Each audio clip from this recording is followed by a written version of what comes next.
But as it is still not clear what the government wants its final relationship with the EU to look like, we thought we would try and help out by looking in detail at that key dilemma when it comes to working out a customs arrangement. Should we hug the EU close or break out on our own?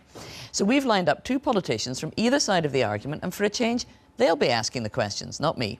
So I'm joined by the soon-to-be former Conservative MEP and leading figure in the Leave campaign, Daniel Hannan, and by the former Labour frontbencher and supporter of Open Britain, Seema Malhotra. A little earlier this morning, we tossed a coin to see who would start. Daniel Hannan won, and he agreed that he would go first. So here he is with his thoughts on what our end relationship should be. 90% of the world's economic growth over the next 15 years will come from outside the European Union.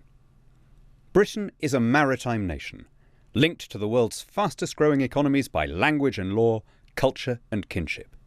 But we can't sign trade deals with them. Not while we're in the EU's customs union. Staying in the customs union after we leave would be the worst of all worlds. It would give Brussels 100% control of our trade policy with 0% input from us. In order to take advantage of Brexit, we need to set our own regulations. Sometimes, for reasons of economies of scale, we might want to match what the EU is doing. If we do want to keep elements of the single market, though, it must be through agreement and on a case-by-case basis. In 1980, the states now in the European Union accounted for 30% of the world's GDP. Today, that figure is 15% and falling. Britain needs to raise its eyes. Our future's bright. Our future's global. Well, Seema and Dan are both with me now. And just to explain the rules, Seema has 5 minutes to interrogate Dan. She can only ask questions, and Dan can only give answers. He can't ask questions back. So, Seema, your 5 minutes starts now. Dan, it's just over a year until we leave the European Union. And this week, a Tory MP said, I think there's a real concern now about the direction of travel when it comes to Brexit. We're at a real crunch point and the government hasn't worked out, 19 months on, what the end game is. And we need to know. That's pretty clear, isn't it? And you and others said that Brexit was going to be easy. So why is this the case? Well, nothing worth doing is ever easy. It's worth doing, and in a few years' time we'll look back and wonder why it took us so long. But I don't accept that the government hasn't made its position clear. The government made its position clear first in Theresa May's Lancaster House speech, then in a series of white papers or position papers that have been produced since. We want to have, as she keeps saying, control of our laws, of our taxes, of our borders. But within that, we want to have the closest possible relationship with the rest of the EU, compatible with being a sovereign country. We want to be its best friend and closest ally. And that will mean that in some areas we do align with the EU as a friend and ally, but it means that we'll do so on our own terms. But things aren't going according to plan, are they? And you and others said that we would be keeping key agencies. David Davis said that we would keep agencies. Then he said that he hoped we'd keep them. And now they're leaving. The European Medicines Agency is heading for Amsterdam. The European Banking Agency will go to Paris. That's 2,000 highly skilled jobs being lost from the capital.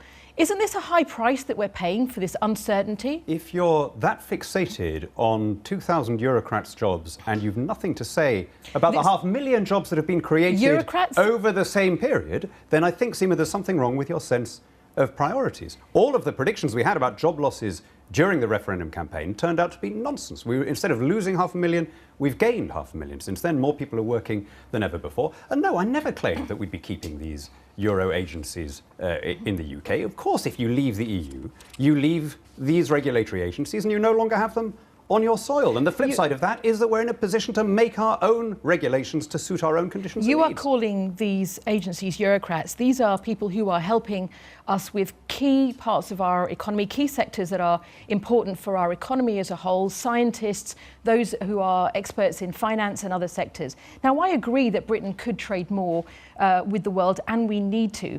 But the evidence from leaks from the government this week show the impact of free trade deals around the world will in no way compensate for the loss of trade with the EU, which a hard Brexit would do to the UK. Now, if you don't believe me, you can listen to the words of the Prime Minister, who said during the referendum, we export more to Ireland than we do to China, twice as much to Belgium as we do to India. It is not realistic to think we could just replace European trade with these new markets.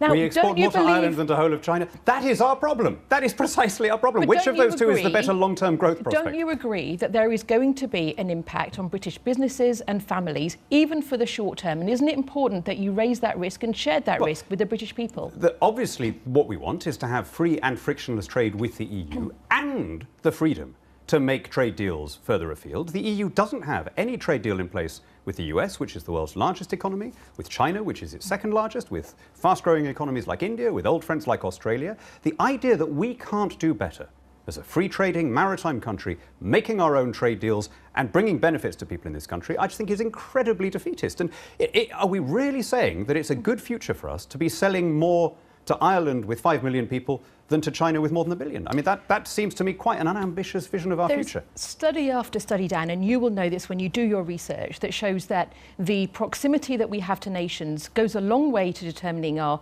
economic links. That's the case not just for us, but for countries around the world. Now, of course, we could do more. We actually have a trade surplus with the United States of America already. And in fact, the government had an export strategy. I've argued for more to be done. I've talked to people, investors from other countries, who have said that they want to come and do more in the UK. But the point is that part of the reason they do that is because we've got access, and they have access, to the European market of 500 million people in order to sell those goods too. What do you say to the genuine concerns from Nissan, from Honda, now even the Japanese ambassador, talking about a challenge to the profitability of those companies in the UK and the threat that they may have to leave those operations and go elsewhere? Well, they made those threats during the referendum, and after the vote was in, when they knew we were leaving, they confirmed that they were not only staying here, but that Nissan was substantially increasing its productivity and its activity in the UK. So I think you should look at what they're doing rather than what they're now saying. But this idea that we are defined by our geography is a very old-fashioned kind of 19th or 18th century way of looking at trade. In the modern age, when we have very low freight costs, we have the internet, we have cheap flights, geographical proximity has never mattered less, and we are linked by language and law, by culture, by legal systems, accountancy systems, to the fastest growing economies in the planet. That's where we need to be. Time's up, I'm afraid. You've had your 5 minutes. We have to be strict with the rules. I want to nip in though and ask you, Dan, I mean, you've set out your vision for how you would like to see our future relationship with the EU. How confident are you that the Prime Minister is going to outline a clear vision soon and that it will align with yours? Well, she's outlined the broad principles already, and then they were given quite... They have been fleshed out on issues like how to make the Irish border work, how to make the facilitation of customs work. I mean, this thing that nobody has explained what we can do in terms of customs isn't true. The government produced a quite lengthy paper talking about how we can do things like expand the Common Transit Convention, authorise more local economic operators. It's worth noting that both the head of HMRC here and his equivalent in the Republic of Ireland have said that there is no need for a customs border, that companies can make their customs declarations in the way that they make their tax declarations. So I'm just struck by all the people who said listen to the experts during the campaign, now emphatically choosing not to listen to the experts when they say that they don't need a hard border in Ireland. OK, Dan, thanks for that. Now it's the turn of Seema to be grilled, but first, here's her thoughts on how our future relationship with the EU should look. I respect the result of the referendum, and now the task is to move forward in a way that addresses the reasons people voted to leave and protects jobs and the economy. 43% of all of our trade is done with the European Union. Staying inside the customs union gives us tariff-free trade access to our main EU partners.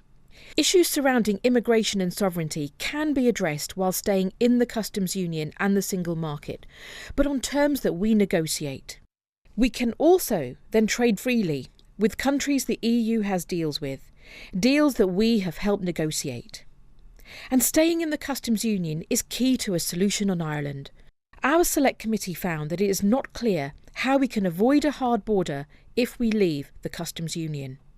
I agree we need reform and greater controls on the freedom of movement. But people didn't vote to become poorer. So let's leave the European Union in a way that puts the prosperity of families and businesses first. So, as before, Dan, you now have 5 minutes to question Seema. Seema, 2 weeks ago, Jeremy Corbyn said that he was against staying in the customs union because, quote, it's protectionist against developing countries. Do you agree? I think it's important to balance what we do need to see change in terms of international trade and support for developing countries, but also to recognise the contribution that being in the customs union and the European Union has made for our prosperity, for businesses is that a yes or a no and families. Do you agree with Jeremy Corbyn? I think there's a lot that's been done to support development, support international development. I have laid out my view. Sorry, forgive me, No, that's a I've laid different out my question, view. Seema. We're not talking about international trade. Do you laid out agree my view that the customs union is protectionist against developing countries, as your party leader customs union can be protectionist for those countries that are in the customs union. I think that is very understood economics, and what it does is it encourages trade creation and development between those countries. But it doesn't preclude, as has been shown by the over 60 trade agreements that we have as a European Union with countries around the world, from having strong relationships with other countries. So one of the things where we are obliged do. by the customs union to impose tariffs, there's lots of things that we don't produce ourselves. For example, we have to impose tariffs on oranges. Now, in your constituency and in mine, there are not very many commercial orange plantations. Do you think it's a reasonable thing that to protect Mediterranean orange growers, we should be discriminating against producers in Africa, in the Americas, in developing countries, at a cost to our own consumers?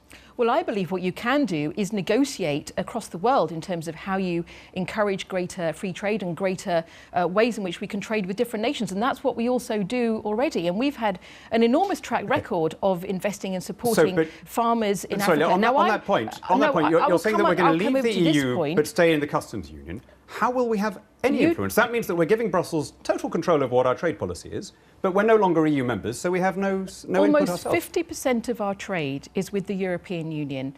Over 70% of the companies that export to the European Union, over 70% of companies that export to the European Union, that's jobs that your constituents and my constituents will be dependent on. Over 90% of that being small and medium-sized enterprises.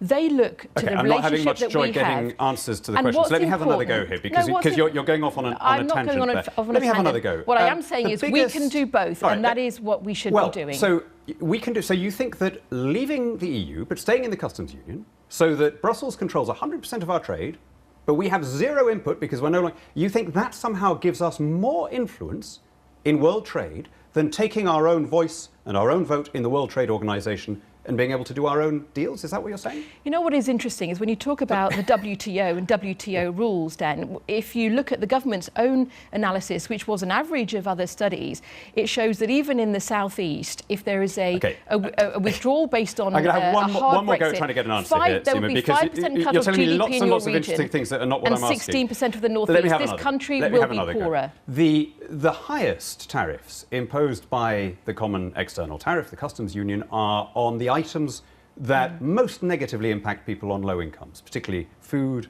clothing and footwear. People on low incomes pay a proportionately higher chunk of their weekly budgets on these commodities, these basic things. They're the most badly hit. So we are clobbering poor people in this country in order to hurt developing nations. How can you, as a progressive politician with a proud history of standing up for people who are underprivileged, now stand there and defend a system that forces us to give more to wealthy French farmers than to poor African farmers, and that forces the highest bills to be paid by the lowest income people in Britain? Well, I'm going to fundamentally disagree with you, and that won't surprise you, because I do believe that being a member of the European Union has been fundamental for our prosperity, for families and businesses. And what you fail to highlight are numerous studies that show that British families are already hundreds of pounds worse off as a result of us having had the referendum and now the uncertainty that has followed. People have already suffered. You will know this. That's still not an answer. You will know this. That's still with not higher prices and wages that have not grown. And it is Conservative MPs that have raised this in the House of Commons. Dan, you should have a look. The countries that are closest to the EU economically, the countries that have opted to parallel or join the single market, the EFTA countries, Norway, Iceland, Switzerland, Liechtenstein, none of them is remotely interested in joining the customs union. Why do you think that is? they have separate arrangements. They have arrangements with each other, but they also have ways in which they resolved disputes. And it's like a mini European Union in the way that they work together. Now, I believe that we could consider being and approaching the EEA EFTA countries to see whether that would be an arrangement that could work for Britain, potentially leaving the alongside customs union, right? some of the potentially alongside how we negotiate being in the customs union, fundamental for peace in Northern Ireland and the Good Friday Agreement. It's not just me saying that, it's the Irish government, it's the head of the Irish police, and it's the Irish people. We'll need to leave it there because time is up. Thank you very much, Dan, for the questions. What you're advocating, Seema, is not Labour Party policy staying in the customs union. Do you believe you'll change Jeremy Corbyn's mind about this and get him to agree with you? Well, I believe there is a debate. You know there's a debate going on in the Labour Party, and that is not to be, not unexpected, because as the situation changes, as new facts come to light, as we have to consider what life is going to be like with the end state post the transition, we will have that debate. Now, it's certainly the case that the range of views across the Labour Party are far less in terms of the spectrum than what's going on in the Conservative Party. And the fundamental issue is that we have a Prime Minister and a Cabinet that absolutely have no idea about an end state. They fail to reach any sort of agreement after 2 days of an away this week. And I think it is embarrassing for us as a nation that 19 months on after the referendum, we are in such disarray. OK, well, Seema, Dan, thank you both very much for coming in and asking the questions.